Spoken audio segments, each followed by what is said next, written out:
I was sleepwalking through life the whole time. I was just numb to it. I didn't care. Even when the judge gave me the sentence, like you can face in 7 years and all that stuff, I didn't care until I had to look at the people I loved face to face.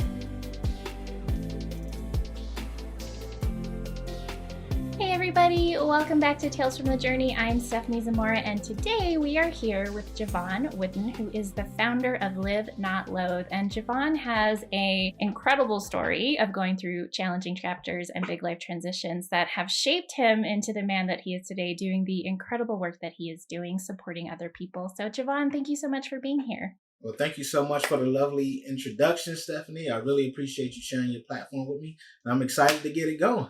Me too. Let's start with you sharing just a little bit about yourself and what it is that you do.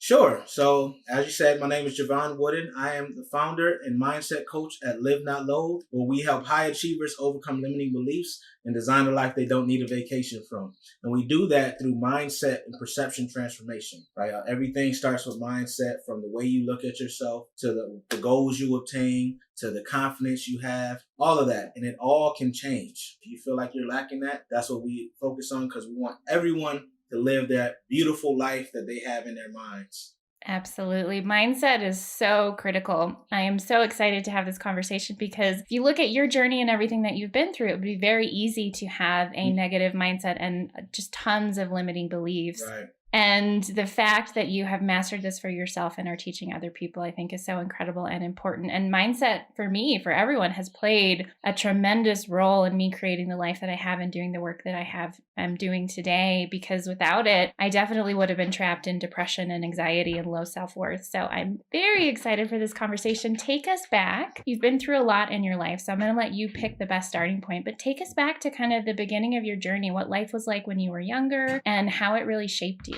Yeah, for sure. Life started off kind of rough. I grew up very poor with myself and my siblings, and we just used to move a lot when I was younger, probably up until about the age of maybe 8. We just bounced around from house to house. There was never any stabilization. I actually grew up in a polygamous household where my mom was wife number 2 of 2. So that really impacted the way I viewed love as well. And just, not understanding the concept of worth, of self-worth. Because I didn't have any money, I really thought that those kids who had the newest sneakers, the kids that were always fresh with the gear, all that stuff was what mattered. And I looked at myself through that same lens. I was like, oh man, I'm wearing the same, 2 pair of pants and 5 shirts throughout the school year. I'm not worth anything. Maybe these clothes are an indication of who I am. And that carried through really up and through my teenage years. And at the age of 17, I just was going down the wrong path, and finally it caught up with me. I got arrested, faced 7 years for an assault and robbery charge. So while I was waiting in jail, awaiting trial, my mom and my sister actually came to visit me. And just seeing how they looked as we sat on that cold stool, and I looked around and I noticed how many people in there looked like me, and how many of us were in there because we lacked belief in ourselves. How many of us in there were there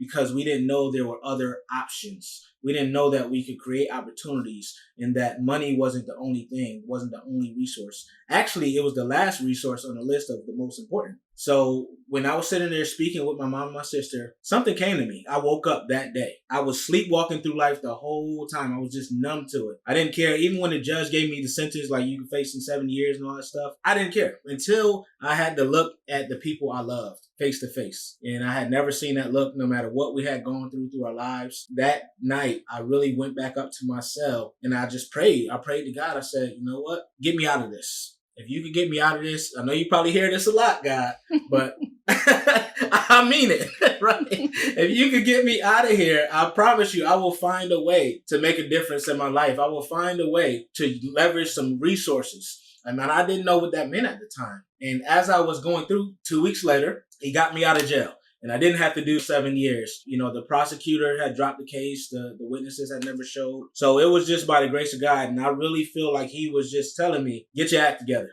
Right?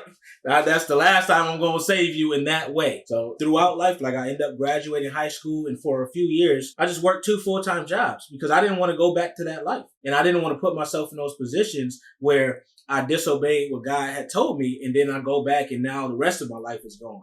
I can't get life, or God forbid I get killed or whatever. So I was just like, I'm going to avoid that life altogether. I would rather work all day and all night than to go back there. And finally, I got enough of working 2 jobs at the age of 22, signed up for the military, the Army. And this was really where I got to shine, right? I had my opportunity to see what resources I was talking about when I was praying to God, because I didn't know what it was. So in the military, you know, when you go through basic training, you get to lead, you get to see what you're made of pretty much. They always say breaking you down to build you up. I actually looked at it as the opposite because I was already broken down. So I just needed the building up part. You know, all this smoking and PT and all that stuff was fun. That was easy because when you go through struggle in your life, things like that become cakewalk, right? You're like, oh, this is physical pain. This is fine. I can deal with that. Right? The emotional pain and the mental pain hurt way more. Right. So as I was going through that, I realized that I was good at motivating people. I realized that I was good at leading others and getting them to find what strengths they had so we can leverage those as we came together. I realized the power of collaboration, right? Because before that, when you're growing up in the hood, you don't want to trust anyone, really. Maybe you have your small circle, but you're afraid that they're going to use that against you and find a weakness, a chink in your armor, so to speak. So I realized the power of being vulnerable at that time. And I when I came back, I still had some things to work on. Here I am, learning these gifts, learning the power of this. But depression was hitting. So when the depression was hitting, I still had these negative thoughts. I had never worked on that part. And, you know, back then in the military, they weren't doing all the things they're doing now for mental health, right? They were just like, hey, suck it up, go drink some water, take some aspirin, no matter what's wrong with you. Oh, you broke your leg? Suck it up, drink some water, take some aspirin, you know, that type of stuff. So, so I had to really do some work mentally to say, you know what, let me stop focusing on the negative stuff, you know, the trauma that I've been to, and let me start seeing what I can do to get better on that. Now, this took years. This was not an overnight process. And it really all came to a head in 2017. I joined the military in 2007. 10 years, Stephanie, that it took me to figure this out. And what happened was I had deployed to Afghanistan and I came home. And it was about 8 months later. 8 months it took for that depression I spoke of earlier to come back with a vengeance, right? This was the worst I had ever felt. I was having like PTSD episodes where I was having the same nightmare over and over and over and over and over again. And like, I was just like, hey, I'm ready to end it. I'm ready to call it. God, you know, I did my best. You know, now I just feel like I want to come home to you. You know, I'm ready. And that's how I felt. I had these suicidal ideations. So now I had to call my sister, my older sister. And I remember doing this. And I was sitting on the couch just crying, bawling my eyes out, just apologizing for everything, right? And some of it, I couldn't tell you what I said because I was that deep. I wasn't even mentally there, right? I was physically in that space, but I was empty. And after that call, I was like, you know what? I got to get help, right? So I finally entered therapy. First time in therapy. And all this time, all these struggles, all this trauma. And this is how a lot of people do. A lot of people go through life and we're just pushing.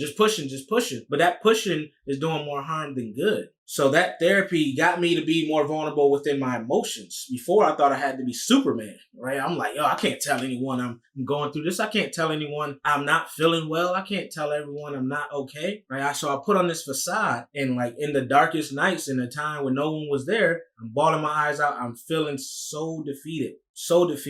So throughout the therapy, and I even got my own life coach, it just opened my eyes to the power of being vulnerable and opened my eyes to the power of sharing your story, to the power of having that support system, all of those things. That's where I am now. Now I'm able to speak about these things. Now I'm able to help others who had limiting beliefs or lack of confidence or can't see that there are other opportunities and options out there. So that's why I'm so passionate about this today. Such an incredible journey. Wow, there's so much to talk about. I don't even know where to start. But let's start with, because you bring up a really important point, and I think this is true for a lot of people, but especially, and this has come up on the show several times, especially men in the masculine, where you have to be strong, you have to be tough, like you can't show weakness, you can't admit that you're depressed, and so many men die from suicide for this reason. Yes. And that's starting to shift. There's a lot more conversation about mental health, especially with men and, again, masculine-oriented people who feel like they can't show weakness. I would love to hear a little bit more about, like you said, you talked to your sister, but what was the internal shift that happened that went from, because I've been there too, like I've experienced depression and suicidal ideation, and I know in my own way those feelings and experiences of like, all right, that's it, like I did my best.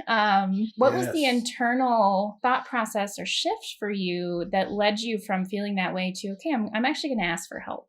Yeah, and this was big for me. Before, I used to think if I put all this on them, then I would be a burden. Right? A lot of people feel that, like, oh, I don't want to be a burden. You have your own stuff going on, and that shift happened when I was talking to her, and she was listening to me, and she was comforting me. So I realized that it's not a burden. Here it is. They want to be there for you, but they can't be there if you never tell them you need someone. And that was really what happened. Like, I was like, they're better off without me. And she just dispelled that whole theory, right? Because I'm going to be honest. I've lost a lot of people in the military through suicide. And I used to think, oh, that is so selfish. Why would you do that? Now your family is left behind. But your thoughts actually confirm what you're thinking in that interim, right? You're thinking like, oh, they'll be better off without me. And you don't think about all the actual facts that are going on. So once she said that, I started thinking about the actual facts. They love me. All the moments that we've had together, right, where they're smiling and stuff, and I got to experience that. They've never once said anything negative to me. They've never once showed me anything but love. So it was just that conversation that saved me. If I never made that call, I probably wouldn't be here talking to you today. It's amazing. And it's kind of almost feels like a full circle moment. I don't know if you feel this way, but the fact that, and I don't know if it was the same sister, but your mom and your sister coming to see you in jail, and that even more amazing, right? Like, they come to see you when you're in jail, and that was such a profound moment for you because it reflected something to you, and it made you really see what you couldn't see otherwise. And I've had moments like that too, like that sometimes we just can't see what we need to see until it's reflected back to us, and that often comes from the people that we love the most, or the people that are frustrating us the most. But I feel like that's so powerful that it was twice that this was reflected back to you from your family, and really gave you that awareness. And I'd be curious if there was anyone else on your journey where you had anything similar, big or small, or if it was really just family for you that you were able to kind of get those awarenesses from. Like, did you have any good support systems, friend groups, mentors, coaches? Yeah, I mean, along the way, I had so many people. And one of my best friends, my best friend, Caris, he's been there through the beginning. We met freshman year of high school and been rocking ever since. But he's always been there for me too. He's someone where you can let your guard down. You need those people where you can just be authentic. There's no judgment. You can burst out in tears. They're just going to be there. And we used to always talk about making it out, right? We both grew up in less than ideal situations. And we would just always have these talks. We would dream, right? That was really the only time I would dream was when I was talking to him, right? So we would dream about these things, to this day, where we identify those dreams. We're like, man, remember when we said this? It's actually happening, right? So that he was always there as well. So I just looked to those. And we had two other friends, Jaron and Mark, that we used to always hang with. And, we still talk from time to time. And we're like, man, this is so crazy. Like you said, full circle before, how now we're helping others to try to really avoid what we went through, right? Try to save them before they even experience any of these things. Like, they have kids now. I don't have any kids yet, but they're instilling those lessons they learned along their way in their kids, right? So that's how it works. Like, when you stay and you do not let the story be written for you and you decide to write your own story, that's the power you have. You could take that intuition of all the things you've gone through and apply it and help so many people go through their journey and avoid those pitfalls, right? So now they're ahead of the game, right? They don't have to go through all that because you already have them. They're ahead of the game. And that's one of the things I learned from support system is when you have those people along the way, you're learning from each other, right? And then you're in a place where you can also disperse that information and help others. And then it's just a cycle. And that's how, this success can be had by everyone. It's so true. And I would love, bringing up your friend, I would love to go back in your journey to where you were growing up in poverty. You were living a certain life that landed you in jail, and incredible moments of, putting out that plea to God and having it come through. Yes. What was it like for you? I know you said, you got out, you got the 2 jobs and you were really working to not go back to that life. But what was it like for you to really reorient to yourself as a person? Because I would imagine, and for all of us, different cultures, different, communities we grew up, different lifestyles that we have, like, we form an identity from a very young age about who we are. And it's very influenced by our ecology, the people in our life, the area that we grow up in, the beliefs that we're immersed in. So what was it like for you to reorient to yourself as a person and to your life as a whole so quickly? Well, it's interesting that you use the word reorient, because I felt like I was never oriented in the beginning, right? I felt like I had no direction, no purpose, no anything. So it really was an awakening, that moment. It really was my eyes opening. Like I said, I was just numb to life. I was going through and I seen no joy, right? I would think I felt joy, but I didn't. I didn't have anything that I was just like, yes, I love this, love doing this. I had distractions, but really that was the problem, that I wasn't oriented. So within me, I didn't know who I was. So that moment really gave me a chance to sit down and wonder who I wanted to be. Like, really think about that. Like, here I am wasting my life. I still was doing well in school, but I didn't feel like there was any options. Like, I was just like, I'm just going to be another statistic, right? I'm going to be another black man with a record, or I'm going to die before 25.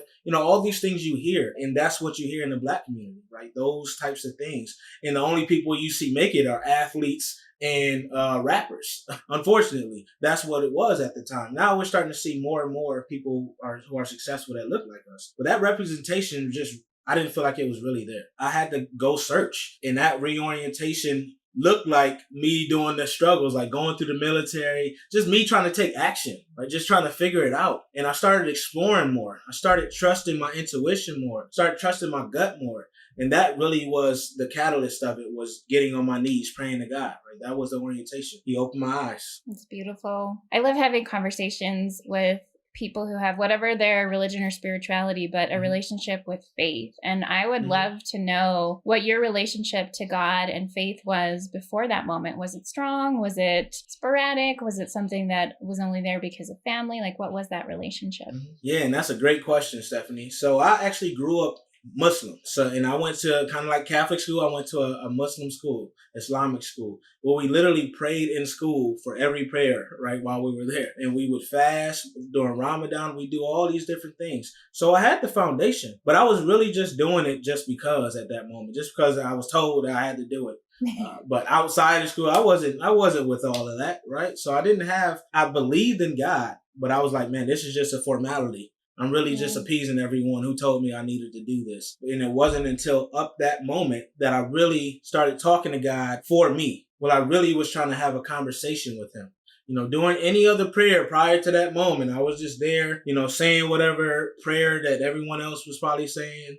I had no meaning behind it, right? I wasn't feeling it. So that is why I feel the way I do about God these days, is that moment. And did you have this is another part of the conversation about faith that I love to have, that I could have a million times with a million different people, is the belief that when you are faithful and obedient, whatever that means for your spirituality or religion or your God, that bad things won't happen to you. And so you had this experience at a young age where you surrendered to God and you said, this is the deal I'm willing to make. Like, help me out of this. I will be a better person. And then you went and you did everything the way that you believed you should. And you changed your life and you joined the military. Did your faith ever wobble or waver when the depression came up, when things got hard? And I ask that because, again, the conversation that I feel like I've had with a lot of people is we are faithful and obedient and we do everything the way that we believe we should be doing it. And there are people that feel like if I do that, like I should never be tested. Like God should always come through and show up for me. And that means X, Y, and Z. And that's not faith. So I would love to hear what that looked like for you when things got hard again. Yeah, I am actually the opposite, right? I definitely believe that you're always going to face adversity. Adversity is a part of life, right? Failure is a part of life. That really is put in place, I believe, as the counterbalance to joy and the counterbalance to ease, because that helps you to be humble. That helps you be grateful for what you have. I think that you need that. We always talk about adversity builds character. Well, that's why. Because you realize all the things you have that are good, you need to be grateful for, because they can be taken away. Like that is not just a thing that's going to happen to everyone. I feel like during adversity or during horrible times, depression, PTSD, whatever it is, it's not my faith in God that wavers. It's my faith in myself that wavers, right? Do I believe that I can get through this? And that's what hits, right? I'm calling on God for his assistance, but it's more so, can I do the part for myself? Can I make it up to the point where he's going to give me those blessings? Right? Because I firmly believe that God is waiting on you to come get your blessings, whatever that looks like. You still have to take action, right? They say faith without works is dead. I believe that. So when my belief in myself wavers, it's as if I'm like, all right, can I crawl up into this point till I can walk again? And that's how I look at it. Yeah, that's really powerful. Let's talk about mindset, since that's such a big part of your journey and what you do. Was there anything in particular that got you on the path? I know that you were noticing like the thoughts and the beliefs that you had throughout your journey, and especially with the depression, but was there anything that helped you the most when it came to understanding the power of mindset and also putting practices into place for yourself? For sure. And great question. You are on fire with these questions, by the way. I love it. Yeah. So really it started in the military, I would say, because I started realizing like where am I focusing my attention to? I started like really hearing my thoughts like, oh man, you can't do this. And I'm like, wait a minute. Yes, I can. Like I'm about to do it. I'm about to show myself. Like, I remember my first physical fitness test. They were like, hey, run 2 miles, get your push-ups in 2 minutes, do your sit-ups in 2 minutes. I'm like, I don't think I've ever run 2 miles in my life. And I got to do this in a certain time. Dang. And there was negative thoughts started coming. I'm like, I'm about to get flagged. I'm not going to make it through the military. All these things are starting to happen. And then I was like, you know what? You got this. And that's when I first started noticing those things and the power of positive thinking. And there's Henry Ford was one of my favorite quotes at that time and still is today, is whether you think you can or you can't, you're right. Right. So I didn't want to defeat myself. Yeah, it's so powerful. And I didn't want to defeat myself. I was like, nah, I'm about to do this. Right. So I'm huffing and puffing, going. But I'm like, my body is hurting, but my mind is telling me, yo, you got to do this. Right. And that's really that's where I learned the power of the mind. I think I don't know if you've read or heard David Goggins' work at all. Oh, yeah. But he talks. Yeah, he's amazing. And he talks about that 40%, like when we want to quit, we're only at like 40% of our ability or capacity or threshold. And I don't know that there's any science behind that. If there is, I must have missed it. But it's still like, I remember at the time, I think I was rereading his book and watching some podcast interviews with him because I needed some mindset motivation. And I think I went for a run and I was so out of shape and like I had a foot injury and everything hurt and I stopped running and I was like, no, only 40%. That means I can go more. And even again, like maybe that stat is from something and maybe it's made up, but it's like, it didn't matter. It was that I chose to believe that I could do more. And that obviously spills over into so much more. Like you're talking about running in the military. I'm talking about running now, but I have practiced that myself. And I'm sure you have too, like with areas in my life that are hard and I want to quit and I want to give up. And I don't think that I have it in me. I would use that same thing. It's just like, I'm only at a small percentage of what I'm capable of. And if that's true, I can actually keep doing this and pushing myself further. And so I would love to hear, I love that Henry Ford quote as well. Was there anything else any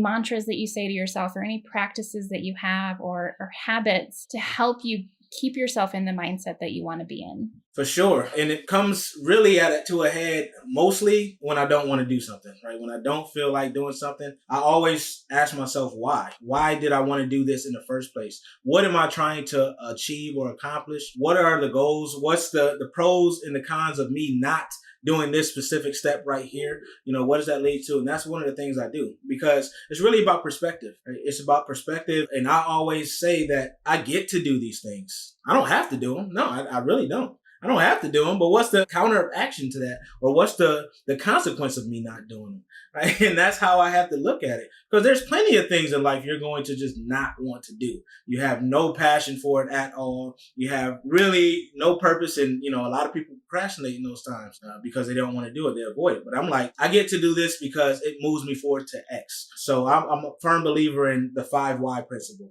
So you ask yourself, why?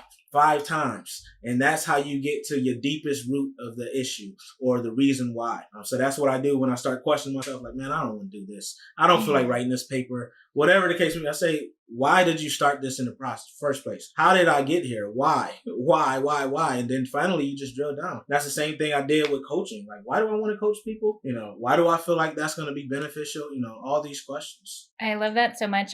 We have dubbed it the but why game that I play with friends and clients. And it's the same thing. And sometimes I'm actually intentionally trying to agitate you. Like, I want you to get pissed off sometimes, because then you're really rooted into what matters to you and why you care about something. And from that place, you can really make amazing things happen. Right. And you have to do it from a point of introspection. You can't do it from a point of external sources, right? You have to look at why you want to do it, not why someone else wants you to do it. Totally. Let's talk a little bit about the depression piece again, and only because I know mindset was a big part of that, and getting a therapist. And I want to just say, for anyone listening, because I know that therapy is one of those, not as much anymore, but taboo topics. Like, you don't tell people you're in therapy. Therapy and coaches. But I had a year and a half where I went to therapy weekly after a traumatic loss and an abusive relationship. And it was incredible for me. But I would love to hear from you, besides therapy, besides the mindset work, was there anything else that really helped you with your depression? That reconnection with God definitely was a huge help, because I knew that it was temporary. I knew that it wasn't a permanent situation. And actually that's another part, like your perception. When you look at pain or adversity as permanent, you can't see option. You can't see a way out, because you think it's always going to be there.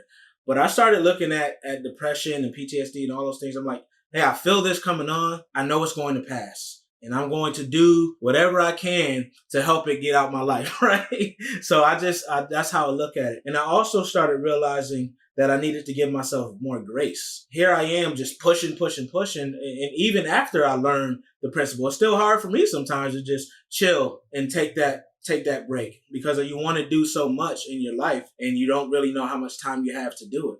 But I realized that if I really want legacy and longevity on this earth, that it's very important to slow down, check in with yourself, and see, like, okay, how am I truly feeling? I'm not just going to tell myself I'm fine anymore. So I want to really check in with myself. And that's been key for me to understand, like, hey, I need to set boundaries with myself too, to say, you're not going to keep pushing. Maybe you do one thing and then just call it a day until you get better. So you can really be in the best space. Because it's really about operating from a full cup. We hear it all the time, right? Pour with overflow. And that's really been a key principle in my life. That's what I live by. Pour with overflow. The moment I start feeling like I'm depleted, I'm fatigued, I'll take a step back. I will literally set those boundaries, be like, hey, I got to move this coaching call. I got to move this interview, whatever it is, because none of that is as important as my health. Because if the health goes, everything else goes. It's so true. Yeah. Physical and mental, emotional health. I've had to learn to do the same thing. I actually developed dysphagia because I had from the trauma and the anxiety and the stress, like I was overextending myself and being everything to everyone, and literally swallowing my truth so much that I stopped physically being able to swallow. And since then, it's still like a cue for me. Like, my throat will tighten when I'm doing something that isn't aligned, but I've gotten so much better about those same boundaries. Like, it doesn't mean that I'm flaky, but if I know that, like, I don't have any to give, like, I will cancel the interview. I will cancel the meeting. I will move things around, because nothing is worth not swallowing over, and nothing is worth dying over. And that's what we set ourselves up for. We don't think that's what's happening. We think, well, we're just busy. We're just stressed. Like, it'll slow down. And it's like, no, you are literally chipping away at your health. Yes. And that is so true and so powerful on so many levels. I think about the book, The Body Keeps the Score. Yes. Where he talks about how, your traumatic experiences, how your emotions, how all those things are manifested in physical. So that's why you have to also pay attention to yourself. When you're getting upset, you might have a trigger, right? You start feeling your palms in. Some people sweat, some people tear up. And you have to really pay attention to yourself on all aspects. So, like, even in my program, I talk about the triad, right? The health triad. And that's the physical, the mental, and the spiritual. Once you're centered on all those things, you can focus. Once the moment something is off kilter, you need to realign. It's just like a car, right? When you're driving, you'll notice your car starts moving a little to the left, moving to the right. You let the wheel go, it'll do whatever it wants. And if you don't fix that thing, now other stuff starts breaking down. You don't get as good as gas mileage. That's how your life is. That's how you are, right? You have to realign and take that time. You got to get checkups, right? You got to check with yourself on all aspects. And that's how I look at it. Yeah, that's a really perfect metaphor, analogy, whatever it is, for exactly what happens.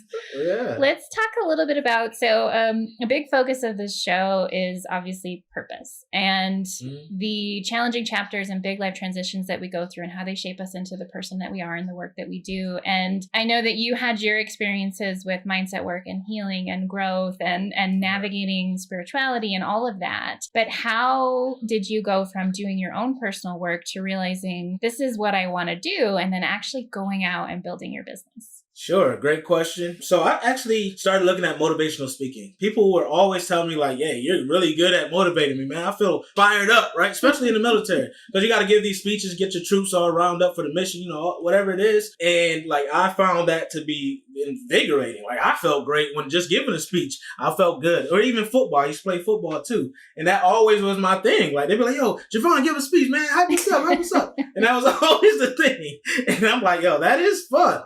Right. But then I was like, motivational speaking is cool, but I don't necessarily want to be on the stage all the time. Of course, I didn't know everything about what motivational speaking entailed, but that's how I looked at it. So I was like, what else can I do? Right. What else can I do to take the lessons I've learned throughout life to apply it to everyone else? And I found coaching. It just found me really, because I was in Afghanistan when I started looking for this stuff. I was just sitting in the office one day and I was like, man, you know, this ain't it. This is not what I want to be doing anymore. You know, at the time I had no soldiers under me and all this other stuff. And I got tired of getting mortared all the time and all these other things. So I was like, you know what? I need to find something that really speaks to me. Now I'm cybersecurity IT by trade. And that started losing its luster for me as well. Like, I started being like, what's the point of this? Right? When you find your purpose, you want everything to have a purpose that you're doing, including your career, right? So I was like, what's the point in this? And I couldn't find it. I was like, I'm helping a corporation or a company protect their assets, but I want to do more. That's cool and all. It's fun, but I want to do more. And this came up, you know, live, not loathe came up and spoke to me. And the reason why I named the company that was exactly the transformation that it represents. Loathing life. A lot of people self-loathe. They loathe life. So they're just going through it like I was doing when I was younger. So I know the feeling. I know the feeling of being hopeless, helpless, and just having no joy. So I want to make people have that paradigm shift in life and mind and everything and start living truly. Like start getting that joy in your life, doing things that makes you happy, taking care of yourself, looking at the power you truly have, not just a cliche. Like you literally are one of one. There's no one else like you, even if you have an identical twin. You still execute in different ways. You implement in different ways, have different ideas. So utilize that, leverage that. That's your power. That's what made me start this journey. I realized it once I was going through it. And when I really seen that aha moment in the sky open up from the storm to the blue sky, it's like, I got to do this for more people. I got to help.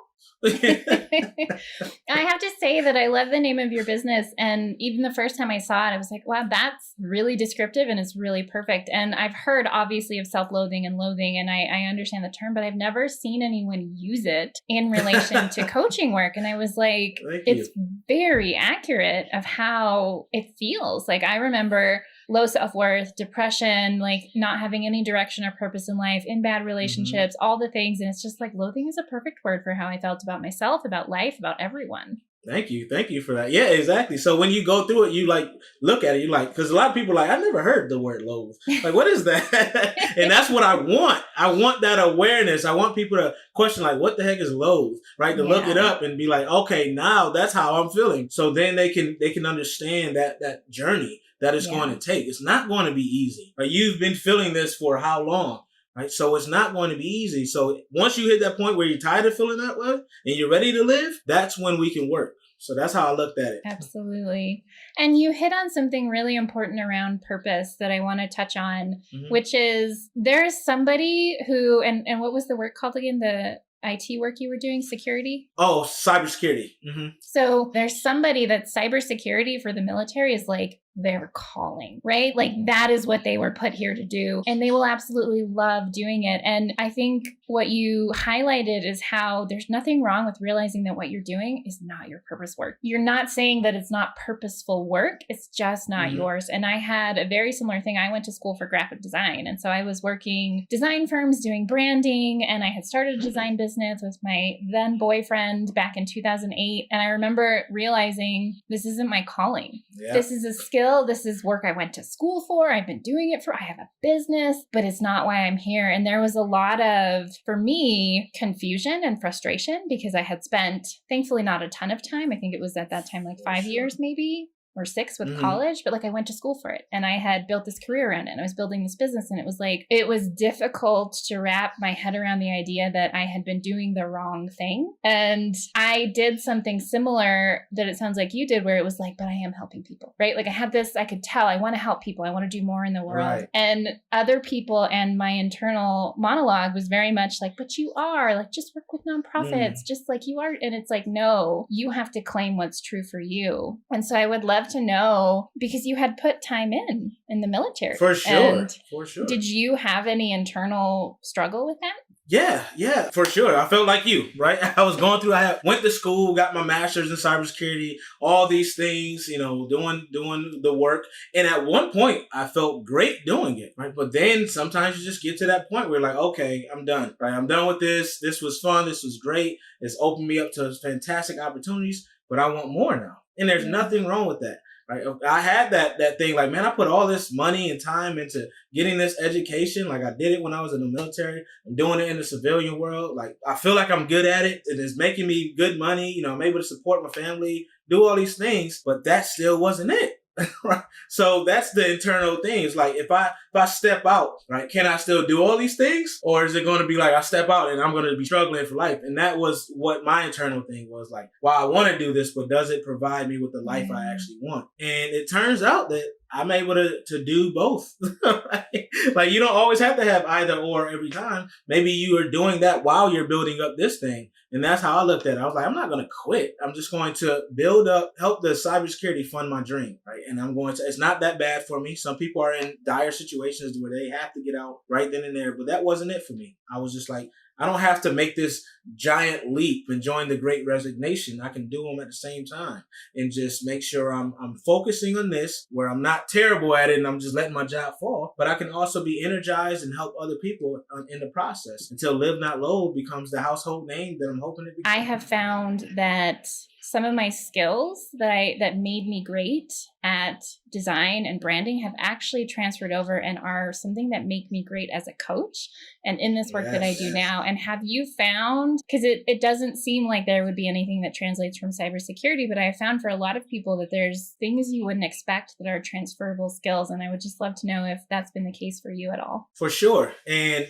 one of the most important skills is the analytical aspect of cybersecurity, right? Really looking not at the surface of how things look, but looking at the deeper things, like what's not being said or what's not being shown, and that's how it works for coaching. Because, someone says something on the surface, but you're looking at how they enter their energy. If you're on screen, maybe you're looking at their body language. You're seeing what's not being said. And that really translates well for me. And then the ability to be patient. Right, listening, because in cybersecurity, your thing is not going to happen overnight, right? It's going to be a process, going to be a lot of research, a lot of all this other work that goes into it before you actually make your move. And that's how it is in coaching as well. Like you're learning people, it may take a little while for them to open up for you so they can actually start doing the work you have in store for them and start seeing, those aha moments and all those things. So it's really, that's another skill. I think there's a ton. Like the curiosity is probably my favorite, like, because you have to be curious in cyber. And that's not so much a skill, but it's a trait. Just using that to see what's more, like, why is that important for you? Asking those powerful questions. That's how you really build whatever you're doing in cyber. I'm an architect by trade. So when I look at how a system is going to integrate with our systems or our infrastructure, I'm going to say, how can that be broken? One, I'm going to say, why is this important? What can attackers do? All those things. So you just reverse engineering. And that's the same way those powerful questions work in coaching. Reverse engineering the pain points so you can get to the joyful points in someone's life. And that's really what it is. And then you figure out like what exercises work for them, what will be meaningful to them, what aligns with this person. So all those things that I've taken from cyber has really allowed me to be a great coach. I love that. That's so awesome. What is something that you would say to somebody who is maybe venturing down the wrong path? And that could be either lifestyle choices, or it could be they're on the wrong career path, or it could be like their mindset is just not supporting them at all. What is a takeaway piece or pieces of advice that you would want to give to them? Well, one of the things I would give to them is, what do you want out of your life? Ask yourself, what do you truly want? Set some distal goals or long-term goals. And they don't have to be super specific, right? I'm talking about lifelong that you can achieve. Like, for instance, I want to be healthy. I want to live a healthy life, right? Set that goal first and then see if what you're doing is aligning with that, right? Does that help you achieve this goal? If not, now you have some work to do. Now you can reverse engineer that big goal, that long-term goal, and start creating some shorter-term goals. You know, a lot of people have issues doing long-term goals because that big picture scares them. So short-term goals would be very helpful. Like, just reverse engineer that big goal and make it a goal that you can measure, that's very specific, that you can do within a short term, maybe under a year, and then start building out your plan. And then take inventory of your strengths. Like, you know, there's some strength to finder test, all those other things, but literally you can do it on your own. Write down what you think you're good at. Also write down what you would like to be good at, or some things that energize you. Write those things down. Now see how much time are you putting towards those things. Maybe you do what I like to do with my clients is just finding your ikigai. That's like a Japanese term. It's really finding your purpose, right? And it's an exercise where you talk about, like, what am I good at? What do I enjoy? You know, what's my purpose? What can I get paid for? What does the world need? All these things. And then in the center, that's where everything aligns. That's really what you want to do, what you can do. So that could be your thing that you shift your focus to, start putting your energy towards. So there's so many things you can do, but you have to slow down. You have to realize that, you know, just going, being busy, it really doesn't serve you. You have to be purposeful, right? You have to make sure you're working towards something. You have a reason why you're doing these things, or else you're going to feel lost. And being lost can be a dangerous place, right? It's like floating in the middle of the ocean and not knowing what's up from down. So you really have to find that direction, have that goal. Make sure everything you're doing is aligning with who you want to be. So important. That's where I feel like my background in branding and design and brand strategy has helped me, is that, like, consistency and inconsistency. Like, is it aligned with the thing that you say you want? What are some things that you do at this point in your journey to really help yourself, whether it be the mindset stuff or to, you know, and I don't know if this is true for you. I know for me, the depression piece, like, I've had depression on and off my whole life. And so it's something that's always there, in the sense that it's easy for me to fall prey to it if I'm not careful. And so I'm very vigilant about, like, what I put in my body and my mindset and who I surround myself with, and how I take care of my mental health and how I keep growing. And so I would love to know what you do at this stage in your journey for your mental health and your overall just happiness and well-being. Yes. And first, I want to commend you for going and making sure you're doing everything you need to do for you. And I also think it's so awesome that you did branding and strategy, because now you know what to do for your own business, right? Getting yourself up, you know, that is a fantastic skill to have, especially now. So one of the things I've identified was a solid routine. I call it my power hour for my morning. And that's exercising, you know, that's educating myself, that's hydrating myself, that's taking some time for just me before everything else starts. It's going for a walk, you know, spending some time with nature, my dogs. I love dogs. I have 2 of them. And just making sure, like you said, putting the right stuff in your body, making sure you're spending time with your loved ones, having those conversations, having some downtime. Those are some of the things I do, because I know when my depression hits, I also have to stay in tune with that, to say, okay, how am I feeling? Like, is this a depression where I'm good, like I can still go, because it feels different sometimes? Or is this depression I need to just sit down, maybe I write, maybe I'll just read a book, or maybe I'll just do nothing. And I have to make sure I'm checking in like that. And then I ask myself some questions, like, because I always say, when I wake up and I feel it, or it starts to come on, I say, you're not going to beat me. I talk to it. I say, you're not going to win. I put a persona on it, because that helps me to address it. It's like the empty chair exercise, right? When you put a chair across when you're talking to maybe someone who's hurt you in the past or whatever, I talk to my depression. I let it know that I'm going to win, right? No matter what it tries to do, no matter how I feel, I'm always going to come out on top, because it's temporary. Right? It's temporary. As long as I'm doing what I need to do, I'm going to do my part, and God will handle the rest. And that's how I look at it. process work and parts work. And I know there's different like labels for that type of work, the empty chair exercise, but I love that you do that with your depression. Like that's such a powerful way to engage with it. And I don't do anything like that. I think the way that I do it is more like I understand that it's a part of me and I kind of interact with it in a very specific way. But it's different. But I love that. I might have to try that. Try it out. Yeah, because you just, again, we're exploring, some things because, you have like a toolkit. You pick up a toolkit for these types of things to help with your mental health. And especially if you have a mental illness, you identify some things along the journey that really work for you. But sometimes all those things don't work. So you may try something different. And that's how I look at it. Like, it's a way to explore myself too, right? It's a part of me, like you said, it's a part of us, but it's also a way for us to get to know ourselves in a better way. And that's how I look at it. Like, okay, why was there a trigger, right? I'm asking myself certain questions, just self-coaching. Was there something that happened that took place maybe just recently or the day before, whatever it is? Did I eat something different? Is there a common theme? Did I drink or whatever the case may be? That's what I'm asking myself those questions so I can identify if it's something that took place or if it's just that feeling. Maybe it's just a chemical imbalance happening.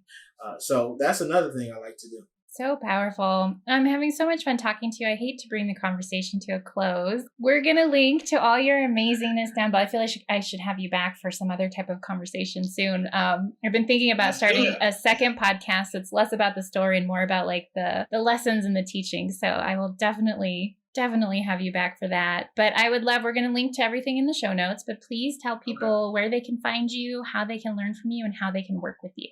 Sure. So if you search any social media, and that's TikTok, Facebook, Twitter, Instagram, just look up Live Not Loathe. That's LiveNotLoathe.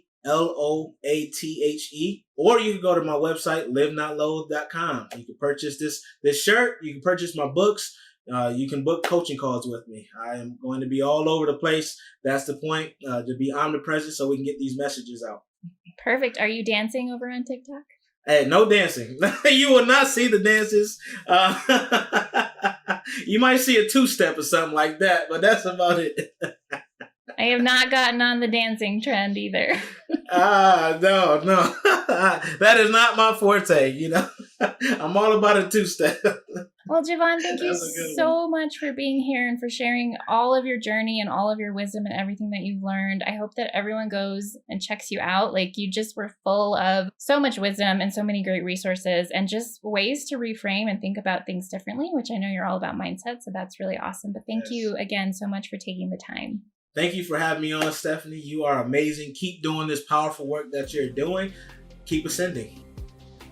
Thank you so much for joining us today and for being a part of this powerful community of purpose-driven individuals. We have a ton of free resources for you at www.talesfromthejourney.tv/free, including access to my signature process for how to make the impossible happen, packaged in a simple, easy-to-follow workbook that you can implement immediately. Whether you're trying to heal in the aftermath of a challenging chapter, working to uncover your purpose, or going after anything else that feels impossible, you'll learn how to take an entirely different kind of action that goes against much of what you've been taught about manifestation and goal achievement. We'd love your help in getting the message out and growing our community, so please take a moment to share this episode, subscribe to the podcast, and leave us a review on iTunes.